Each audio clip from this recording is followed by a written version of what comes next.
Gracias al Señor, para mí los días lunes son días de bendición y días de victoria, ¿verdad? Como cualquier otro. Pero a veces he tenido la sensación cuando llego a casa, sobre todo el domingo, ya el lunes ya me olvido, ya pienso ya en otras cosas, ¿no? Que no dije todo lo que tenía que decir, ni fui capaz de compartir todo lo que yo a nivel personal, en mi estudio de la palabra cada día, saqué de esta porción o de cualquier otra, ¿no? Pero vamos a orar juntos, si les parece, hermanos, para pedirle al Señor que en esta tarde este hermoso salmo del cual voy a estar hablando toque nuestros corazones y podamos aprender todo lo que tenemos que aprender en el día de hoy. ¿Les parece, hermanos? Vamos a orar. Señor, muchas gracias, Padre, porque cada vez que abrimos tu palabra, nuestro corazón se llena de gozo y de expectativa por lo que tú nos enseñarás, por lo que tú nos hablarás a través de ella. Te pido, Señor, que el estudio, la exposición de este hermoso salmo sea de bendición para todos los que vamos a oírlo y podamos aprender e interiorizar todo lo aprendido en el día de hoy. Ayúdanos, Señor, a estar atentos, tanto a la hora de compartir como a la hora de recibir, que tu nombre sea glorificado y que en esta tarde salgamos de aquí renovados y fortalecidos en la fe, en el nombre de Jesús. Amén y amén. Me gustaría primeramente ponerles en la pantalla, en las pantallas de la iglesia, un gráfico donde hemos hecho un pequeño resumen de los 150 salmos que tenemos hoy por hoy en nuestras Biblias. Realmente el libro de los salmos no es un libro, son 5 libros. Y esos 5 libros se llaman en su idioma original Teilín. Y yo ya he dicho muchas veces que todo lo que termina en in es masculino plural. Teilín significa alabanzas. Teilá es alabanza, Teilín es alabanzas. Este es el libro de alabanzas, el himnario, el libro de canciones del pueblo de Israel, que hasta el día de hoy se siguen cantando muchos de estos salmos. Por eso es muy hermoso leerlos a menudo y memorizarlos y enseñarlos a nuestros hijos, enseñarlos a los que nos rodean, porque traen mucha bendición a nuestra vida. Hay salmos para todos los gustos. Hay salmos 100% mesiánicos, es decir, salmos que apuntan a la vida del Señor Jesucristo. Por ejemplo, un salmo que describe los sufrimientos de Cristo en la cruz, el 22. Hay salmos que son oraciones, por ejemplo el 90, el Salmo 90, que por cierto mi suegra Esperanza se lo sabe de memoria, con la edad que tiene, es una oración que hizo Moisés. Y esa oración de Moisés la tenemos en la Biblia, ¿verdad? Señor, tú has sido nuestro refugio de generación en generación, antes que los montes nacieran y fueran formados la tierra, ¿verdad? Ese es el Salmo 90. Tenemos el más extenso, el capítulo más extenso de la Biblia, el 119, el que todos ustedes ya saben de memoria, ¿verdad? El más pequeñito, el 117, que es la letra de una antigua canción que cuando yo me convertí se cantaba mucho esa alabanza, pero ya como que se ha olvidado. Alabad al Señor, naciones todas, pueblos todos, alabadle, alabadle, bendecid su nombre, ¿verdad? Tenemos el famoso Salmo 133. Mirad cuán bueno y cuán delicioso es habitar los hermanos juntos en armonía. Tenemos salmos proféticos, salmos que son quejidos, lamentos, ¿verdad? Tenemos la oración de los ancianos, la petición, el salmo de los ancianos, el salmo de las personas que ya han pasado a otra etapa de la vida. Es un salmo precioso también. Pero todos esos salmos se fueron recopilando a lo largo de la historia en diferentes periodos. Y ahí les he puesto un gráfico en las pantallas de la iglesia para que ustedes vean el proceso que experimentaron los salmos hasta poder recopilar los 150 y tenerlos en nuestras Biblias. Por ejemplo, los primeros 41 salmos, del 1 al 41, se recopilaron, no significa que se escribieron, pero que se recopilaron en la época del rey David. porque hay algunos de esos salmos que son antes de la época del rey David. Por ejemplo, el que le cité a continuación, el 90, que es de la época de Moisés. Pero esos 41 primeros salmos se recopilaron, se reunieron y posteriormente se añadieron al libro de los salmos en la época del rey David. Otros salmos, por ejemplo, del 42 al 72 y del 73 al 89, se recopilaron en los tiempos de esos dos grandes reyes de Judá, los reyes del sur. Estos dos reyes fueron extraordinarios, Ezequías y Josías. Ezequías fue aquel rey que decidió meter el agua por debajo de Jerusalén para que si fuera sitiada, si los enemigos atacaban Jerusalén, no les cortaran el suministro de agua y se murieran de sed, esperando fuera los enemigos que Israel se rindiera. Todavía ese túnel subterráneo, esos túneles, mejor dicho, porque son varios, que llevan el agua por debajo de Jerusalén, todavía hoy en día se pueden visitar.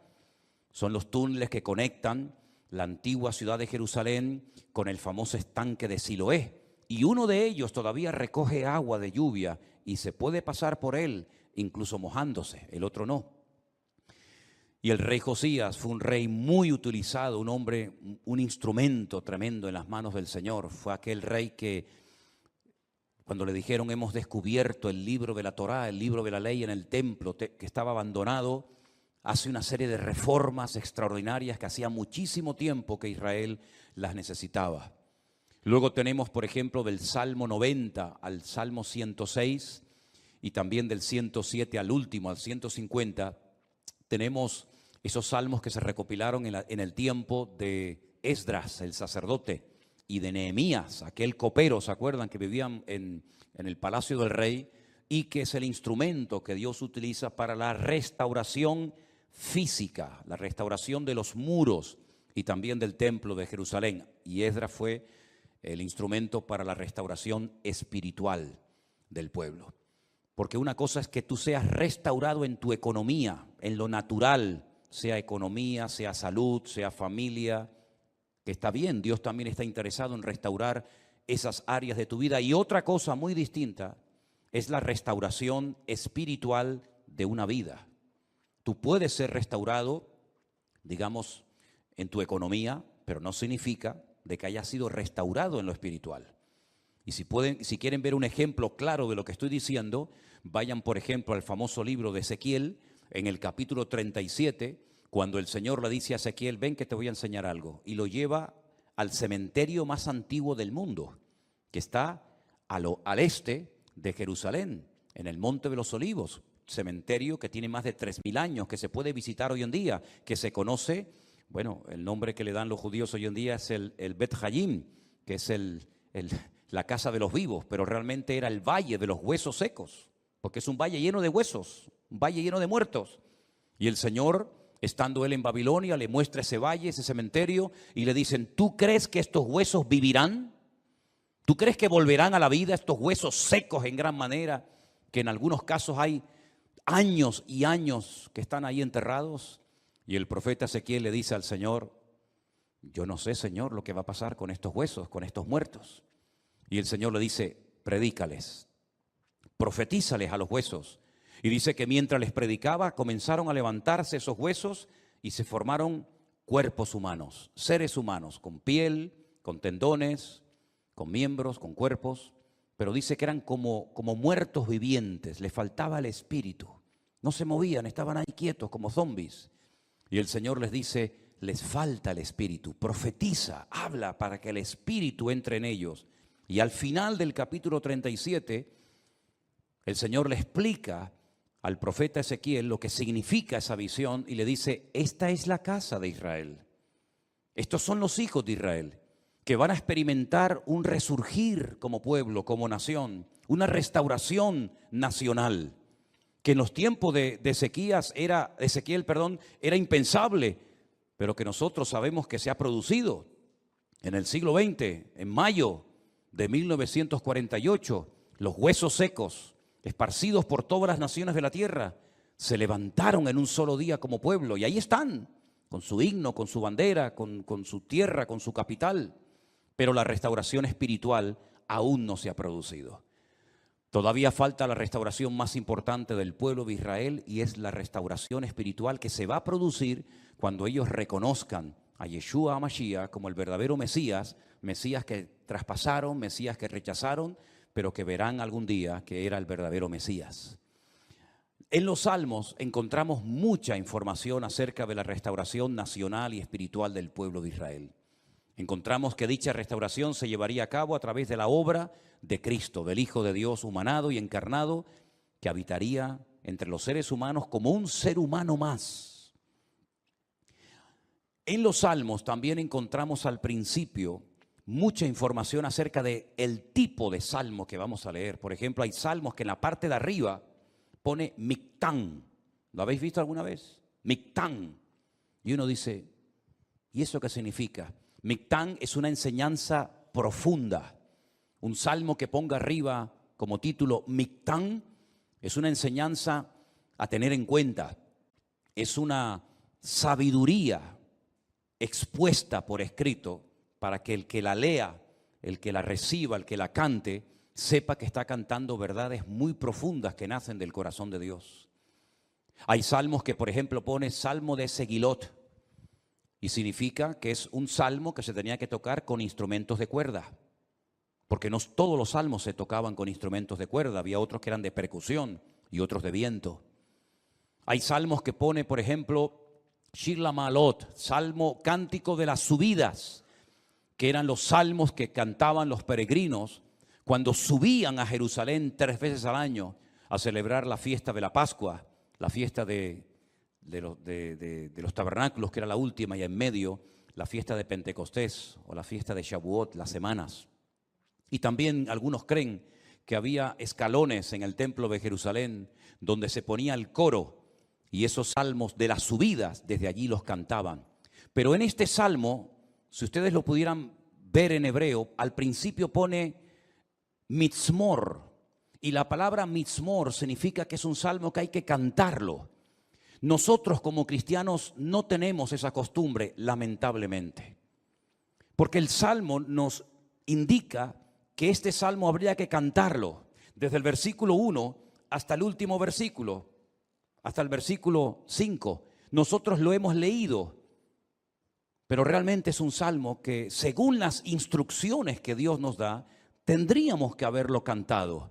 Y es la mejor manera de aprender capítulos enteros de memoria de la Biblia, poniéndole música. Y es la mejor forma de aprender, ya digo, capítulos y capítulos enteros de la Biblia.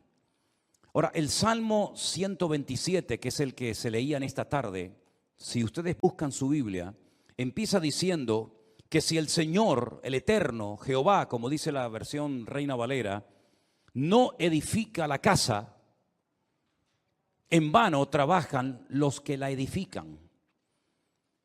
Tenemos que explicar brevemente a qué se está refiriendo el autor de este salmo, que pudo ser David, que le escribió un salmo, una enseñanza a su hijo Salomón, o como opinan otras personas, pudo ser un salmo que lo escribió Salomón con una enseñanza que heredó de su padre, el rey David. Sea como sea, la declaración que hace el versículo 1 es muy interesante. Si Dios, el Eterno, nuestro Creador, no edifica la casa, en vano trabajan los que la están edificando. El sueño de David, que nunca lo vio cumplido, era construir un templo para su Dios. Dios nunca le dijo a David que lo hiciera, pero nació en el corazón de David el anhelo, el deseo de tener una casa, un templo, sobre todo para que el arca de la alianza, que tenemos ahí en la entrada de la iglesia como una réplica, para que ustedes pudieran ver el tamaño original que tenía el arca de la alianza en aquellos tiempos, en vez de estar debajo de una lona, debajo de una tienda de campaña, pudiera estar en un templo bonito, grande, bien decorado, espacioso, etcétera, etcétera. Ese era el sueño de David, pero nunca lo vio cumplido, porque el profeta Natán le dijo que él no tenía el aval, el respaldo de Dios, el permiso del Señor para construir dicho templo. Ese templo solamente podía ser levantado en un lugar, no podía ser levantado en cualquier parte, sino encima de lo alto de un monte llamado el monte Moriah. Es una palabra compuesta, el lugar donde Dios me enseña. Moriah viene de maestro, Moré, Morá, Morim, Morot, y Yad es el diminutivo del nombre de Dios. El monte donde Dios es mi maestro, el monte donde Dios me enseña y me instruye, ¿verdad? En ese monte vivía un señor llamado Arauna, que era un jebuseo, los antiguos habitantes de Jerusalén. Y allí sube el rey David. Y entonces dice la Biblia que allí ofrece un sacrificio, cuando había muerte por todas partes, por un pecado que, como bien saben ustedes, el rey David había cometido. Allí él presenta un sacrificio en el mismo monte y en el mismo lugar donde tiempo atrás el famoso patriarca Abraham, el amigo de Dios, había subido con su hijo Isaac para sacrificarlo sobre un altar, pero el Señor lo detuvo y le dijo: no lo hagas. Todavía ese altar, esa roca enorme que es tan grande como esta plataforma o más, todavía está allí. Y los judíos consideran que desde allí fue donde Dios creó el mundo, el ombligo, el centro geográfico de la tierra bíblica. Pues en ese lugar Salomón, su hijo, iba a construir el primer templo de la historia para Dios. Ellos tenían que partir de la base de que el Dios de ellos era tan grande, tan inmenso, que era imposible meterlo dentro de un templo. Es totalmente imposible meter a Dios, limitar a Dios dentro de un cubículo, dentro de un edificio, porque ya el Señor le había dicho a David que el cielo es su trono y la tierra es el estrado de sus pies. ¿Qué templo me van a hacer ustedes para mí? Los romanos se reían de los judíos cuando llegaron a Israel y decían: ustedes están locos, porque ustedes tienen un templo enorme, precioso, pero vacío. ¿Dónde están vuestros dioses? ¿Dónde están vuestras divinidades? Los griegos, los romanos y todas las culturas habidas y por haber levantaban templos, pero luego los llenaban de ídolos. Apolos, Afrodita, ¿verdad? Cibeles, Ares y tantos dioses. Pero los judíos nunca pusieron una figura de Dios, porque al Señor tu Dios adorarás y a Él solo servirás. Y en los famosos 10 mandamientos, el Señor prohibía la fabricación de imágenes de talla. Por lo tanto, era un templo vacío, pero en lo más recóndito, en lo más oculto del templo, estaba un lugar que nosotros lo llamamos el lugar santísimo, donde estaba el arca de la alianza. Y Salomón iba a poder construir ese templo con la ayuda de miles y miles de personas. Y podía estar tranquilo de que nadie le iba a atacar, porque su padre había estado durante años sometiendo a todas las naciones vecinas para que su hijo, en tiempos de paz y de prosperidad, pudiera construir el templo de Jerusalén. Lo tenía todo. El padre le dio los planos. El padre le escribió 77 letras de canciones que las tenemos en la Biblia, los famosos salmos de David, para que pudieran cantar. Inventó instrumentos musicales, le dio oro, piedras preciosas, madera, plata, bronce, lo tenía absolutamente todo. Y además Salomón hizo un pacto con el faraón, que eran expertos en aquella época en la fabricación de megaestructuras, porque los judíos nunca habían hecho un edificio tan grande, y mucho menos para Dios. Cómo levantar aquellas piedras, subirlas a aquel monte, colocarlas una encima de la otra, aquellas columnas, más de 70 columnas exactamente, de una pieza, cómo iban a levantarlas, ponerlas a nivel para que aquella casa no se cayera. El templo no tenía arcos, como lo inventaron los romanos, por eso los arcos le han permitido a las fabricaciones y a la arquitectura romana permanecer hasta el día de hoy, pero eran columnas y era muy difícil poner aquello en pie. Hay, por ejemplo, en la ciudad de Jerusalén, en un lugar donde yo he llevado a algunos hermanos alguna vez, una columna entera que es como de aquí al fondo de la pared, que se quebró y allí la dejaron, y han pasado 2000 años y todavía aquella columna sigue allí. Él hizo un pacto con el faraón, se casó con su hija, hizo un pacto de no agresión. De hecho, su hija se murió en Jerusalén y ahí en el torrente de Cedrón hay una pirámide pequeñita, recordando que allí está enterrada una mujer de origen egipcio, porque ella murió en Jerusalén. Y el faraón le ayudó a construir aquel hermoso templo. Pero Salomón sabía perfectamente que él podía tener el oro, la plata, los albañiles, los carpinteros, los canteros, absolutamente todo. Incluso había naciones que todos los años le traían, curiosamente, 666 talentos de oro. Multiplique 666 por 45, era una barbaridad de kilos de oro para ayudarle. Venían personas de todos los continentes de la tierra, unos le traían marfil, otros le traían diamantes, otros le traían de todo. Pero él sabía que aunque lo tenía humanamente hablando todo, sin el respaldo, sin la ayuda del Señor, aquel templo nunca se iba a poder levantar. Y aquí hay una primera lección que tenemos que interiorizar nosotros como cristianos en el día de hoy. Nosotros nos podemos esforzar mucho y de hecho el esfuerzo forma parte de la vida cristiana. Esfuérzate y sé valiente, le decía el Señor a Josué, ¿verdad? Josué capítulo 1. Esfuérzate y pelea, le decía el apóstol Pablo a Timoteo. Pero por mucho que nos esforcemos, por mucho que trabajemos, por mucho que madruguemos o por mucho que trasnochemos, sin el respaldo, sin el favor de Dios, todo lo que hagamos no sirve absolutamente para nada. ¿Cuántos dicen amén? Algunos creen que por trabajar más van a ganar más y se equivocan. Porque la Biblia no enseña que para ganar más hay que trabajar más. Si usted quiere ganar más, no haga eso, porque lo está haciendo al revés. Si usted quiere ganar más, yo después le digo lo que tiene que hacer. Pero no trabajes más para ganar más, porque vas a ganar menos y te vas a terminar agotando. Porque la Biblia dice en el Salmo que hemos leído que si el Señor no edifica la casa en vano, y esa palabra en vano, esa expresión en hebreo en vano, significa para que no llegues al agotamiento físico y mental. ¿Qué les parece?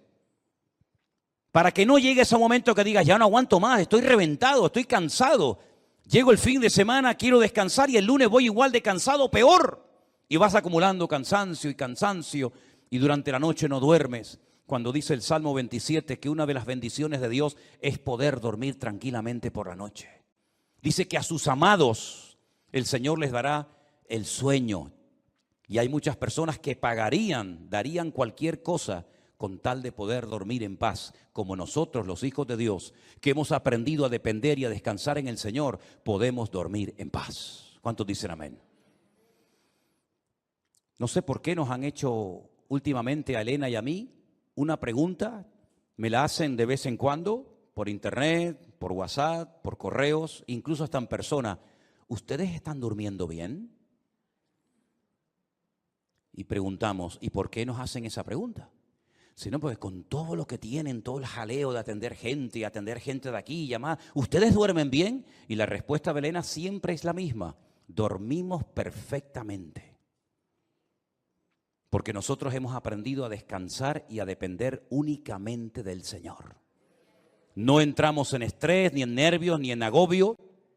No perdemos la paz absolutamente por nada. ¿Por qué? Porque la obra no depende de nosotros. La obra depende del dueño, de la cabeza. Y el dueño y la cabeza es nuestro Señor Jesucristo. Me da mucha pena, mucha lástima cuando veo a cristianos agobiados, cargados, estresados, con la tensión disparada. Perdonen si alguien se siente aludido. Yo es que no le he tomado la atención nunca a ninguno de ustedes. Por eso hablo desde la libertad, porque claro, va a decir, ¿este hombre cómo sabe que tengo yo la tensión alta? No, yo no sé nada, pero el Señor lo sabe todo. Pastillas para poder dormir, claro, después pastillas para despertarte.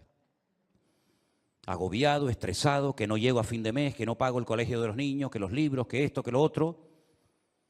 Y yo he cumplido recientemente 60 años. No me da ninguna vergüenza decirlo, al contrario, estamos orgullosísimos de los 60 años que tenemos.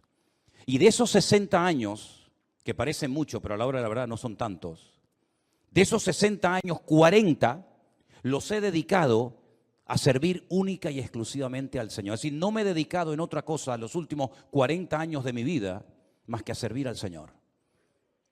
Con iglesias pequeñas, con iglesias grandes, con escasez, con abundancia, con mucha gente, con poca gente o con ninguna gente.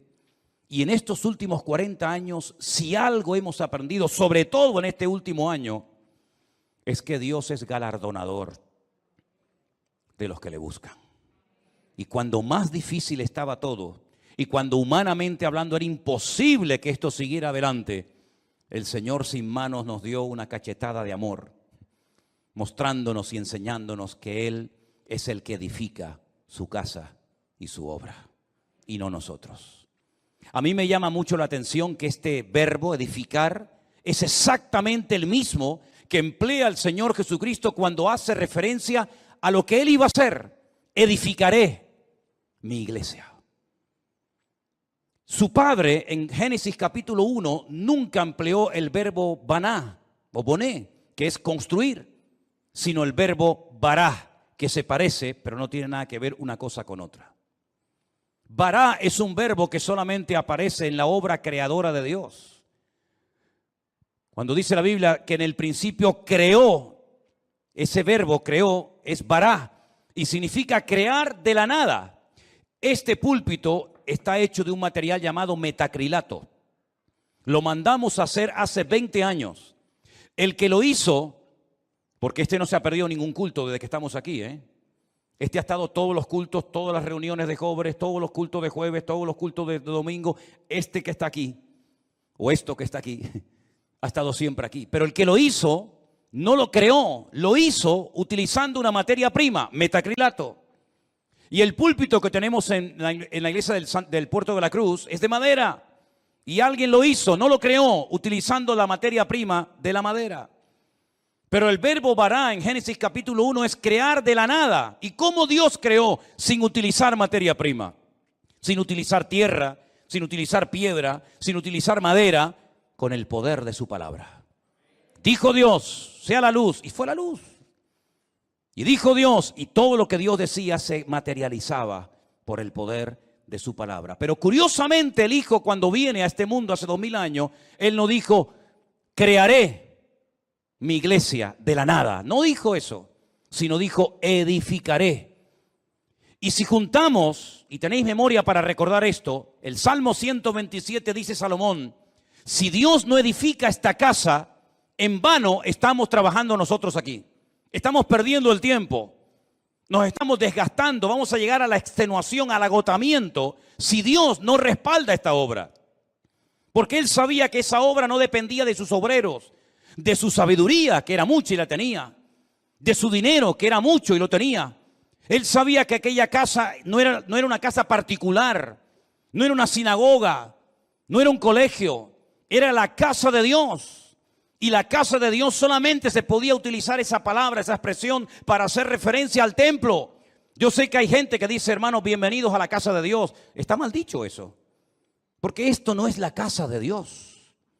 Esto es un local donde se reúne la iglesia, pero esto no es la casa de Dios. Dios no vive aquí. Si esto fuera la casa de Dios, yo no me voy de aquí ni a palos. ¿Cómo me voy a ir de aquí si mi Dios vive aquí? ¿A dónde me voy a ir? Nos tendríamos que venir a vivir aquí.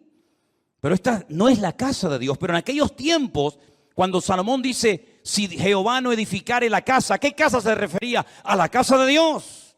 Él sabía que esa casa no iba a poderse terminar si no tenía el respaldo de Dios. Por eso el Señor Jesucristo pudo decir, yo edificaré mi iglesia. Porque Él dijo, todo lo que hago y todo lo que digo, lo hago porque mi Padre me da autorización y me apoya para hacer y decir lo que hago.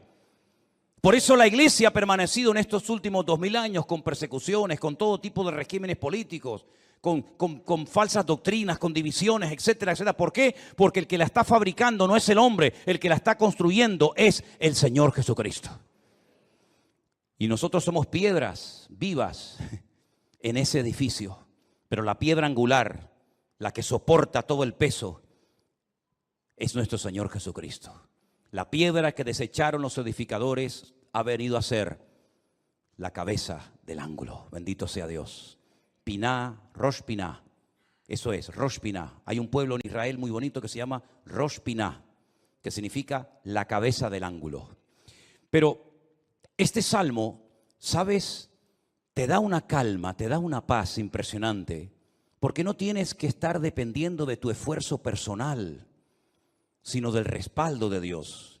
Y yo le hacía esta mañana a los hermanos del Puerto de la Cruz 2 preguntas que se las voy a hacer ahora a ustedes. ¿Dios está respaldando lo que estás haciendo?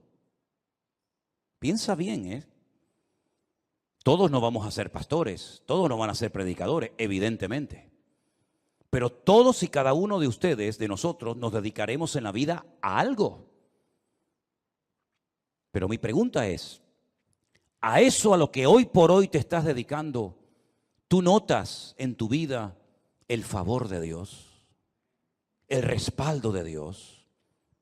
Si la respuesta es sí, yo siento que en mi profesión, en mi carrera, en mis estudios, en mi trabajo, yo siento y noto que el respaldo, que la bendición de Dios está conmigo. Gloria a Dios, no sabes cuánto me alegro, hermano. Pero si la respuesta es no, entonces ¿por qué lo estás haciendo? Si sabes que Dios no te ha mandado a hacer lo que estás haciendo, ¿cómo te atreves a hacerlo? Porque la segunda pregunta que les iba a hacer es, ¿por qué estás haciendo lo que estás haciendo? ¿Para ganar un sueldo? Es decir, ¿tú sabes que no estás haciendo lo que Dios quiere? Esa no es la voluntad perfecta de Dios para tu vida, pero igualmente lo haces porque a final de mes un señor te pone un sobre con un dinero para poder cubrir tus necesidades. ¿Así es como tú te has montado tu vida cristiana? ¿Te ves haciendo lo que estás haciendo tus próximos 10 años, 20 años de tu vida?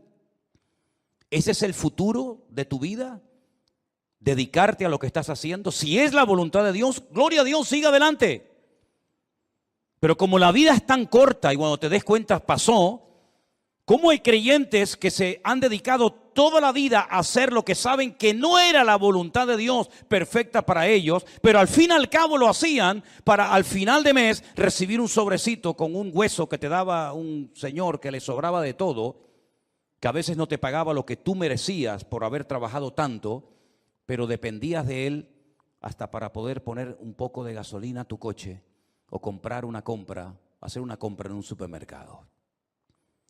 Para eso murió el Hijo de Dios en una cruz, para que viviéramos como la gente del mundo sin marcar una diferencia y sin demostrarle al mundo que Dios nos enseñó a nosotros en su palabra un estilo de vida diferente. Yo te voy a confesar algo que probablemente es la primera vez en mi vida que voy a decir en público. Yo no sé si en algún momento, en alguna iglesia, en alguna predicación, desde los 19 años que estoy sirviendo al Señor, yo he dicho alguna vez esto que voy a decir ahora. Esto sería como dicen en televisión, esto es una primicia.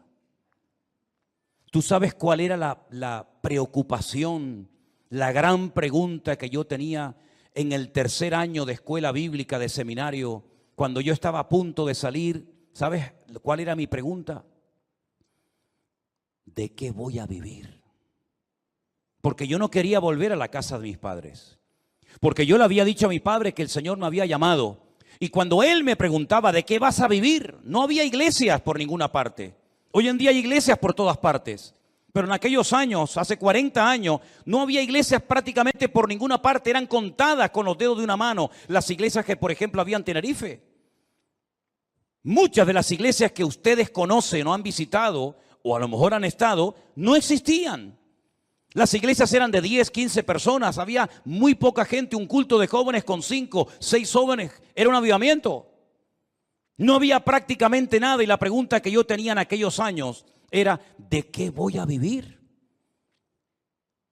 Porque no quiero volver otra vez a vivir en la casa de mis padres, porque sería entonces darle la razón al viejo de que me equivoqué y al fin y al cabo tengo que volver a vivir con ellos hasta para poder comprarme un par de zapatos. Pero casi la última semana de estudiar en aquella escuela bíblica en Las Palmas, en un piso allí cerca de las playas de las canteras, llegó un misionero, como eso ya les he contado en otras ocasiones, y me pidió que viniera aquí a Tenerife a echarle una mano en la obra. Y desde ese día, el 31 de mayo me gradué, mayo tiene, desde el 1 de junio de 1981, ¿qué día es hoy? ¿Cuál? 31 de octubre, fíjate. Desde el 1 de junio de 1981 hasta el 31 de octubre del 2021, yo no he hecho otra cosa en mi vida más que servir al Señor. Me pude casar, pudimos viajar, hemos fundado iglesias en algunos lugares y estamos disfrutando de la obra del Señor como nunca jamás en la vida habíamos soñado. Sabemos lo que es estar sentado en una cama con una libreta, con una calculadora, sacando los gastos del mes y diciendo, no llegamos, no llegamos, no llegamos. Pero también sabemos lo que es, el Señor es mi pastor y nada me faltará. Hemos aprendido a vivir en escasez como no te imaginas. Y hemos aprendido a vivir en abundancia, hemos aprendido a dormir en cualquier lugar, porque el Señor nos ha mostrado de que cuando una persona es capaz de hacer un mínimo gesto por el Señor respalda y bendice la vida de esa persona. Y tengo un temor tremendo en mi corazón por toda la manera como el Señor nos está bendiciendo y abriendo puertas en todas partes. Porque sabemos perfectamente que no es por nuestros méritos, no es por nuestros méritos. Quiero decirles que cuando muchos de ustedes vinieron a esta iglesia, nosotros ya hacía años que estábamos aquí. Hacía años que estábamos en este lugar. Y el Señor ha ido edificando poco a poco su obra. Y hoy en día podemos hablar para la gloria del Señor de miles y miles de personas que en todas partes del mundo, muchos de ellos han conocido al Señor Jesucristo como su Señor y Salvador personal en este último tiempo. Anoche tenía una reunión por Zoom con todos los hombres de la iglesia virtual del grupo número 2, gente con más de 80 años, dándole gracias al Señor porque en la recta final de su vida, como ellos mismos decían, han conocido el Evangelio del Señor Jesucristo y tienen un hambre por conocer más y más de la palabra que a mí realmente me deja sorprendido todo lo que el Señor está haciendo. Yo quiero decirles a todos y a cada uno de ustedes que yo también tuve tu edad y estuvimos dispuestos cuando éramos jóvenes, recién casados con 21 años, a pagar un precio. Y nos llamaron locos. Los pastores nos reunían de vez en cuando y nos decían, estáis locos.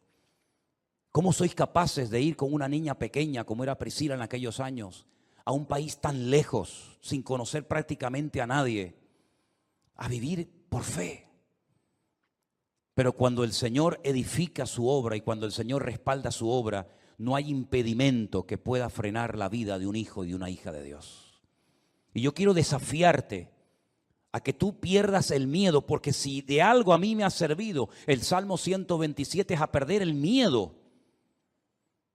Si Anderson, que está conectado al liderazgo y a los coordinadores de la iglesia virtual número 1, les hablara acerca de lo que cuesta, del presupuesto enorme que cuesta el hacer todas las actividades, nos quedaríamos con la boca abierta. Pero el Señor ha suplido de una forma increíble, porque el Señor es galardonador de los que le buscan y cuando Él edifica la casa, no hay nada ni nadie que la pueda detener. Fíjate que en el Salmo 121, si te das cuenta, habla de la casa de Dios, es decir, lo principal, la obra de Dios, nada ni nadie la va a detener. Pero en segundo lugar, habla de la ciudad. Si Jehová no guardare la ciudad, en vano vela la guardia. Este versículo, cada vez que me tocaba a mí guardia en el ejército, y te daban todas las balas y la metralleta y el armamento para estar de guardia, yo siempre lo decía en alta voz, si el Señor no guardare la ciudad, en vano vela la guardia. Porque todo lo que hagamos, todo tu esfuerzo personal, y que conste, quiero dejar bien claro, por favor, hermano, que el Salmo 127 no es un salmo que apoya al perezoso, al vago, al negligente. No, al contrario. El esfuerzo forma parte de una vida cristiana normal, pero todo nuestro esfuerzo, nuestro sudor, nuestro trabajo no sirve de nada si el Señor no respalda lo que estamos haciendo para Él. Absolutamente de nada. Luego es un golpe al ego del hombre, porque la gloria no me la llevo yo. Yo he sido el que he edificado, como decía Salomón, Nabucodonosor, ¿se acuerdan? Yo fui el que levanté la gran Babilonia. Y al final tuvo 7 años viviendo en un monte como un animal para que el Señor pudiera arrancar de su corazón la arrogancia y el orgullo. Porque una persona arrogante, acomplejada u orgullosa no es digna de estar sirviendo al Señor. Una persona con orgullo, una persona que se le sube a la cabeza lo que tiene, lo que es o lo que hace, es una persona que no está capacitada para estar al frente de una obra. Por eso a mí me da alegría ver al hombre más sabio de la tierra, a uno de los hombres más ricos del mundo, como era Salomón, que cuando la reina de Saba vino y lo visitó, le dijo: lo que me contaron no es ni el 1% de lo que ven mis ojos. Que él reconozca que el éxito de aquella obra no estaba en él, sino estaba en su Dios. Y nosotros tenemos que aprender hoy más que nunca que tenemos que aprender a depender de Dios. Y eso hay que enseñárselo a nuestros hijos y hay que enseñárselo a los jóvenes de la iglesia, para que nos demos cuenta de que en estos tiempos donde la economía está en crisis y donde el mundo irá, según la Biblia, de mal en peor, nosotros estemos preparados y sepamos adaptarnos a las circunstancias y no perder la paz ni el equilibrio, porque el Señor es nuestro Dios y estará con nosotros todos los días hasta el fin del mundo. Madrugar y trasnochar sin el respaldo de Dios no sirve absolutamente para nada. El Salmo 127 es un salmo donde el Señor nos muestra que cuando dependemos de Él podemos estar tranquilos. Y mire lo que dice: por demás es que os levantéis de madrugada y vayáis tarde a reposar, por demás. Y que comáis pan de dolores, pues que a su amado dará Dios el sueño. Y ahora yo te pregunto a ti, ¿y ustedes cómo duermen? ¿Dormiste bien anoche? ¿O estabas dando vueltas y vueltas y vueltas en tu cama sin poder conciliar el sueño? Una de las señales de que nuestra alma está alineada con Dios es que nuestro cuerpo y nuestra mente puede descansar tranquilamente durante la noche. Una mente atormentada sin la paz de Cristo, sin tener esa comunión con el Señor, es imposible que tu cerebro pueda descansar durante la noche y dormir tranquilo sabiendo en quién has confiado.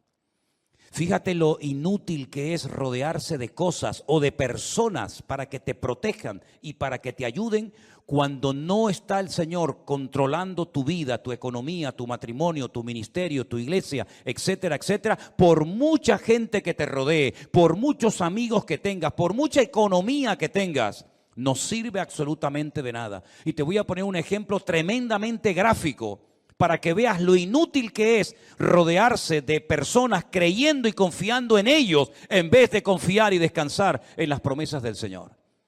¿Os acordáis de Saúl? ¿Sabéis quién era Saúl? Sí, ¿verdad? El primer rey de Israel.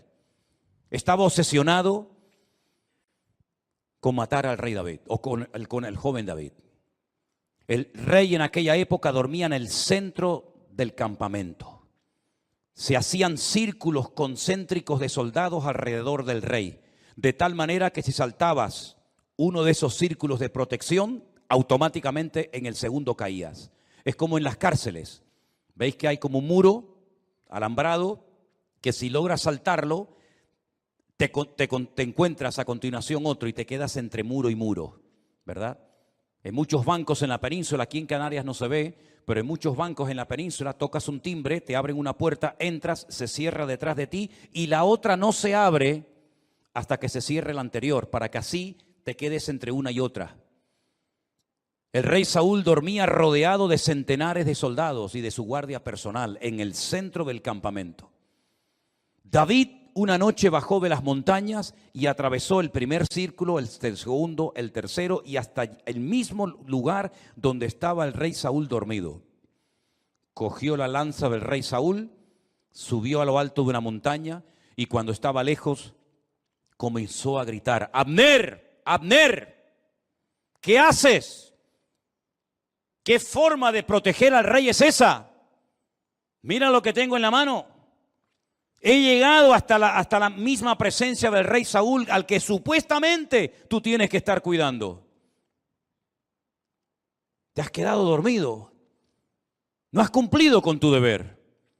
Y ahí hay un ejemplo gráfico de cómo un rey rodeado de cientos de soldados que se quedan dormidos. Ahora puedes entender lo que dice el Salmo 127. Si el Señor no vela y cuida y protege a la ciudad, en vano vela la guardia. Todos se van a quedar dormidos espiritualmente hablando en estos últimos tiempos. Los políticos se van a quedar dormidos y no van a saber discernir el mundo espiritual. Los bancos se van a quedar dormidos y van a ser esclavos del próximo sistema mundial de economía. Los religiosos se han quedado dormidos hace siglos y son incapaces de discernir los tiempos y las ocasiones. Y la iglesia no puede entrar en ese juego. Por eso dice el apóstol Pablo: es tiempo de despertarnos del sueño. Despiértate tú que duermes y te alumbrará Cristo. Hay un sueño, ¿verdad?, profundo que experimentó Adán. Pero fue un sueño que Dios produjo para que no le estorbara en la obra que el Señor estaba haciendo. Pero hay otro sueño de tipo espiritual que te adormece el alma, que atonta tu espíritu, que ciega tu entendimiento y que cauteriza tu conciencia y que te impide reconocer que a veces lo que estás haciendo no es la voluntad de Dios. Es un juguete, un entretenimiento del sistema faraónico del mundo que te da todo a cambio de nada. Y al final de tu vida no has hecho nada y te has creído que Dios estaba respaldando tu obra, tu ministerio, tu imperio, tu reino, pero has tirado por la borda tu vida y te has bajado a lo profundo del barco mientras había una tormenta arriba. Tú te has quedado dormido y en vez de actuar marcando una diferencia, dejaste que el mundo te marcara y te manipulara a ti. Por eso, mis queridos hermanos, el Salmo 127 es de sacudir nuestras conciencias y despertarnos ante la realidad. ¿Qué estoy haciendo con mi vida? ¿Qué estoy haciendo con mis recursos? ¿Qué estoy haciendo con mi tiempo? ¿Qué estoy haciendo con mi juventud? ¿Qué estoy haciendo con los dones y talentos que Dios me dio? ¿Qué estoy haciendo en definitiva? Porque si lo que estoy haciendo no tiene el respaldo de Dios, ¿para qué lo sigues haciendo? ¿Es que acaso el Señor no dice en su palabra: el justo por la fe vivirá? ¿O es que eso solamente eran unas palabras bonitas que Martín Lutero en esta época del año, hace muchos siglos atrás, sacudió su conciencia, le hizo reconocer y recapacitar que el sistema religioso en el que estaba envuelto estaba envenenado y corrompido? Son unas palabras bonitas de un profeta del Antiguo Testamento que sí, quedaron muy bien, pero que hoy en día no tienen ningún efecto. Eso funciona, es realmente así, eso es real. ¿Funcionan las promesas de Dios? Te pregunto, hermano. ¿Funcionan sí o no las promesas de Dios en tu vida? ¿Te fías de Dios? ¿Crees que Él te puede sanar, que te puede prosperar, que te puede bendecir? Pues te voy a dar algunas pinceladas para que empieces a entrar en una dimensión diferente en cuanto a tu relación con Dios. Primero, hay ciertas y determinadas cosas que hay que pelearlas y lucharlas en el campo de batalla. Goliat no se iba a ir por el hecho de que estaba frente a él el ejército de Israel. Al contrario, el ejército de Israel le atraía, porque la luz atrae a los mosquitos. Ellos no tuvieron que ir a buscar a Goliat. Goliat los encontró a ellos. Y aunque Goliat estaba en aquel lugar y se sabía que iba a ser derrotado porque allí estaba el hombre de Dios, David. Para Goliat era un atractivo estar en aquel lugar, como es un atractivo para muchos el conquistar a tus hijos, o romper tu matrimonio, o derrotar tu ministerio. ¿Por qué? Porque tú tienes luz, tú proyectas luz. Hay una gracia de Dios, hay algo de Dios en tu vida que al enemigo lo atrae. No tienes que buscarlo, él te va a encontrar. La luz atrae a los mosquitos.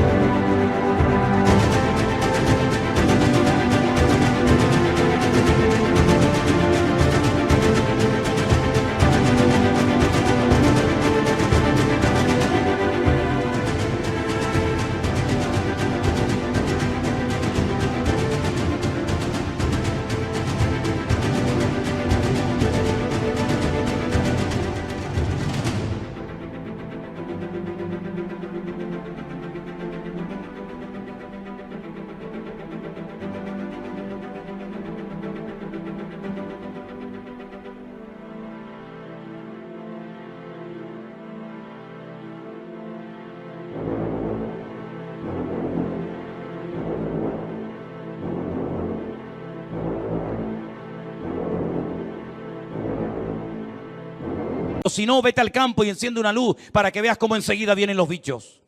Y si nosotros verdaderamente somos luz, vamos a atraer a ciertas y determinadas cosas. Y por eso la Biblia dice que hay que pelear. ¿Pero pelear qué? La buena batalla. Porque hay batallas que no las pelees porque vas a morir. Como Jonatán se fue a pelear una batalla que no tenía que haber ido nunca y murió. Pero Pablo dice, yo he peleado la buena batalla. ¿Estás peleando la buena o la mala batalla? Porque la buena te dará la corona de vida, la recompensa del Eterno. Pero la mala te quitará la vida, tu familia, tu esposa, tus hijos, y perderás el galardón de Dios.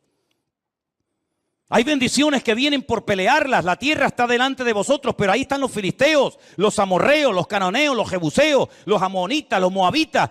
Ir y pelear contra ellos. Y tuvieron que pelear y jugarse la vida y derramar sangre y tener heridas y cicatrices en el cuerpo para conquistar la tierra. Porque hay ciertas y determinadas bendiciones, claro, tú tienes que saber cuáles, que tienes que conseguirlas peleando la buena batalla en el nombre del Señor. Pero hay otros milagros que no vienen por pelear, sino simplemente por decir gracias por esta situación que estoy atravesando en mi vida. Cuidado, no solamente es una palabra mágica, gracias y ya viene el milagro, no. Es una actitud, es una edificación interior de tu alma producida por la obra del Espíritu Santo en ti. Y cuando tu corazón no tiene quejas ni dudas, porque puedes decir, yo sé en quién he creído. Eres capaz de llegar a un cementerio en un ambiente de derrota y de pesimismo, cuando incluso los familiares del difunto te echan en cara, si hubieras estado aquí mi hermano no estaría muerto, como diciendo tú eres el culpable, si tú hubieras estado aquí mi hermano estaría vivo. Y cuando te ponen todo tipo de impedimentos y de trabas diciendo no, deja las cosas como están, porque si movemos la piedra va a salir un olor terrible. Hace 4 días que ese hombre está ahí enterrado y esto va a ser terrible. Cuando tú tienes un corazón moldeado por la mano del eterno Dios, tú eres capaz de ante la muerte decir, Padre, yo te doy gracias porque sé que tú siempre me oyes. Y se produjo un milagro sin ayuno, sin oración, sin reprender demonios, sin gritos, sin show ni espectáculos, sino simplemente con una expresión de gratitud y de dependencia del Padre. Yo sé que tú siempre me oyes. Lázaro, sal fuera. Y se produjo un milagro tremendo, uno de los milagros más espectaculares de Cristo, simplemente por expresar gratitud en medio de la muerte y del dolor. Y el segundo gran milagro de Cristo, un milagro que consistió en multiplicar cosas. En este caso no fue transformar elementos como agua o vino, sino crear cosas, multiplicar panes y peces de una forma incontable, en pleno desierto, donde no había recursos materiales para poder cubrir la necesidad de tantas miles y miles de personas. Cuando sus propios discípulos, y tendrás esta experiencia en tu vida, te lo aseguro, hermanos que te llegarán y te van a decir, pero con ese sueldo, ¿a dónde vas? Y con ese cochecito, ¿qué haces? Y con esa motito, ¿qué haces? Y tus propios hermanos te tratarán de limitarte lo que tienes, como diciendo, pero lo que tienes no vale para nada. Cuando incluso uno se le acercó al Señor y le dijo, ni 300 denarios que tuviéramos, que no los tenemos, por cierto, pero si los tuviéramos, tampoco servirían para dar de comer a estas multitudes. El Señor toma lo poco y le enseña a los discípulos que en el peor momento de sus vidas, cuando acaban de recibir la orden, el desafío de darles vosotros de comer, aprendan a atender a la gente. Pero si no tenemos ni para nosotros. Sí, pero es que hay un principio. Cuando te descentralizas de ti mismo y te centras en Dios y en los demás, el aceite nunca faltará. Nunca faltará. Así que dadles vosotros de comer y yo os voy a enseñar cómo se les da a la gente hambrienta de comer. ¿Qué hay por ahí? Unos cuantos panes y peces, los cogió, los bendijo y dio gracias. Y dando gracias, comenzó a partirlo y le dijo, comenzar a repartir, comenzar a repartir, comenzar a repartir. Y hasta llegaron a sobrar cestas enormes llenas de pedazos de la comida que el Señor había multiplicado. Hay milagros que vienen por pelear. Hay bendiciones que vienen por pelear y jugarte la vida y hasta la extenuación si hace falta. Pero hay otros milagros que vienen cuando te relajas y dices, ya no puedo más. Pero te voy a dar gracias por mi hijo, por mi enfermedad, por mi escasez. Te voy a comenzar a dar gracias y voy a comenzar a gozarme en lo que no entiendo. Y voy a transmitir ánimo, aliento y gratitud a mi familia y a mi gente que me rodea. Y vas a comenzar a ver milagros impresionantes en tu vida. Yo digo una cosa.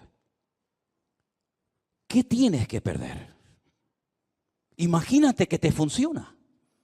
Vas a estar toda la vida agradecido al Señor por haber aprendido a salir de la miseria, por haber aprendido a gozarte en la adversidad y por haber aprendido a ver la gloria de Dios en medio de las tormentas de la vida. ¿Cuántas tormentas hemos atravesado? ¿Cuántos desiertos hemos cruzado? ¿En cuántas cuevas nos habremos metido espiritualmente hablando? Pero de todas y de cada una de ellas nos ha sacado nuestro Dios. Y la situación en la que te encuentras ahora mismo, repito, la situación en la que te encuentras ahora mismo, y yo no me estoy dirigiendo a nadie, y lo quiero dejar bien claro, porque yo no necesito un micrófono para hablarte a ti, o a ti, o a ti hermanita, o a ti hermano. Yo no necesito jamás. Necesito de un micrófono para sentarme y decirle a usted, ven para acá. Yo le estoy predicando a toda la iglesia, pero creo que en este momento el Señor me está utilizando para decirte esto. La situación en la que te encuentras ahora mismo en tu matrimonio, en tu economía o en cualquier otra área de tu vida, Dios la ha permitido. Porque lo que tienes que aprender no lo vas a aprender riendo ni saltando, sino llorando y sufriendo. Porque lo que se aprende llorando no se olvida nunca. Lo que se aprende en el dolor y en el sufrimiento no se olvida jamás en la vida. Por eso hay dolores que son una bendición. Y por eso el Señor ha permitido que todos y cada uno de nosotros, con sus respectivas circunstancias, hayamos llegado a un punto en nuestra vida, con la edad que tienes, con la familia que tienes, con los hijos que tienes o no tienes, para que aquí le preguntes hoy al Señor, Señor, cuento con tu favor cuando mañana vaya a la calle a buscarme la vida en mi trabajo. Si eso es lo que Dios tiene planeado para ti, adelante, hermano, sal como un león, no como una gallina. Sal como un león, contento, triunfante. Sal de tu Getsemaní con el corazón recién quebrantado y roto, pero sal de tu Getsemaní diciendo, el Señor está conmigo como poderoso gigante. Pero no se te ocurra salir de tu desierto. No se te ocurra salir de tu Getsemaní sin la bendición y el respaldo de Dios, porque entonces habrás perdido tiempo, habrás perdido recursos y no habrás conseguido absolutamente nada. Déjate de lloriquear y pórtate como un hombre. Déjate de lloriqueos absurdos y ridículos y de levantar pena y compasión. Lo que tienes que meterte es en tu huerto de Getsemaní y aprender a derramar tu alma delante del Señor. Y no se te ocurra salir de ahí hasta que le hayas dicho, no se haga mi voluntad, sino la tuya. Porque hasta ahora lo que hemos querido es que se hiciera nuestra voluntad. Pero Dios el año pasado nos paró los pies a todos y nos dijo, a partir de ahora, lo que se va a hacer en mi casa y en mi iglesia es mi voluntad. Porque lo que yo quiero edificar, lo quiero edificar a mi manera, con mi estilo, con mi forma, y no con la forma y el estilo que me marcan ustedes. Vamos a dejarnos moldear, vamos a dejarnos tratar, vamos a dejarnos edificar por el Señor. Porque si el Señor nos respalda y nos apoya, seremos la gente más feliz y dichosa del mundo. Pero si el Señor en lo que hagas no te respalda, serás la persona más desdichada de esta tierra. Pregúntate a ti mismo en esta tarde.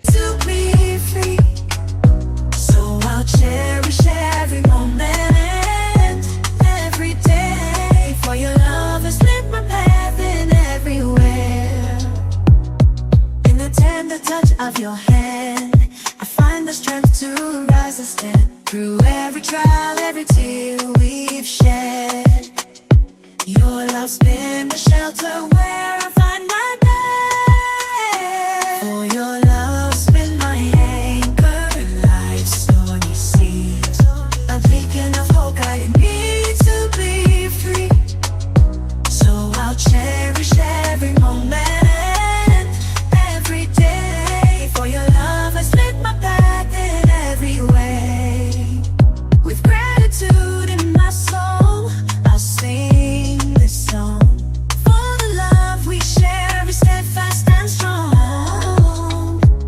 ¿por qué estoy haciendo lo que hago?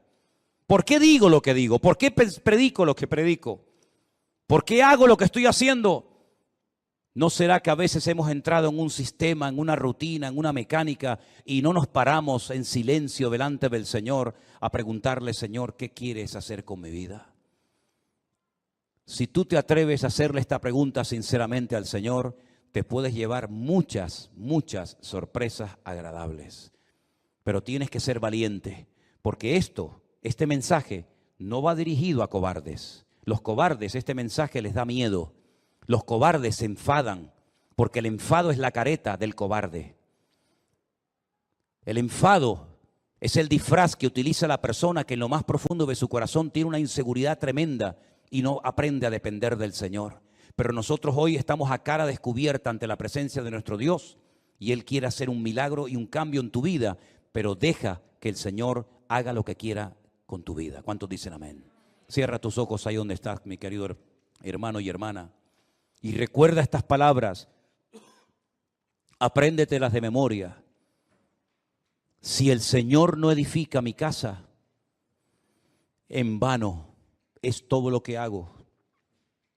Si el Señor no cuida de mi vida, las alarmas, los seguros, el plan de jubilación, etcétera, etcétera, no sirven para nada. Porque el que trae seguridad y protección a mi casa no es lo que tengo, es lo que soy en Cristo Jesús, mi Señor.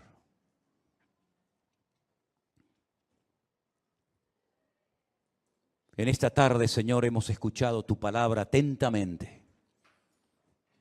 y hemos reflexionado acerca de nuestra vida, de nuestra existencia. Y queremos pedirte en esta tarde, Señor, ayúdanos